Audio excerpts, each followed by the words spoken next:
లెక్క పక్క 14 లెక్క అనేది అన్నాడు కదా రామ్మోహన్.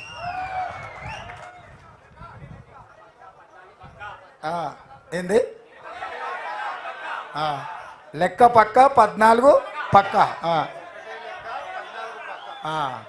లేదు రామ్మోహన్ ఇంకా కరెక్టే చెప్తా. ఒకటే లెక్క 14 పక్క అని. ఒకటే లెక్క 14 పక్క. మరి ఇది చెయ్యాలి అని అంటే మొన్నటి ఎన్నికల్లో కష్టపడ్డ అనుభవం, మొన్నటి ఎన్నికల్లో మనం సాధించిన ఫలితాలు, 100 మీటర్స్ రన్నింగ్లో మనం తాడును చేరుకున్న తర్వాత రిలాక్స్ అయిపోయి చిన్నగా ఇట్లూరికి కింద కూర్చుంటాం, ఎందుకంటే మనం రీచ్ అయినామని. ఇప్పుడు మన సోషల్ మీడియా వారియర్స్ కూడా సేద తీరుతున్నారు చెట్ల కింద కూర్చొని, ఇంకా గెలిచినాం కదా అని.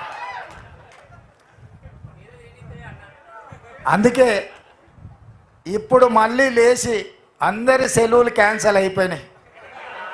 సైనికులకు యుద్ధ వాతావరణం, యుద్ధ మేఘాలు కమ్ముకున్నప్పుడు సైనికులకు అందరికీ సెలవులు రద్దు చేసి అందరినీ సరిహద్దులకు రమ్మంటారు. అవునా? మీకు కూడా అందరికీ సెలవులు రద్దు అయిపోయినాయి. ఇక అందరు మీరు వచ్చి డ్యూటీ ఎక్కాల్సిందే. ఎక్కడోళ్ళక్కడ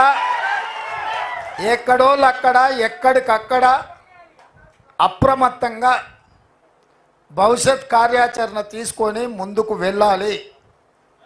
ఈ ఎన్నికలు అత్యంత కీలకము. ఈ ఎన్నికల 14 సీట్లు నెగ్గడంతో రాహుల్ గాంధీ ప్రధానమంత్రి కావడమో, కాంగ్రెస్ అధికారంలోకి రావడమో కాదు.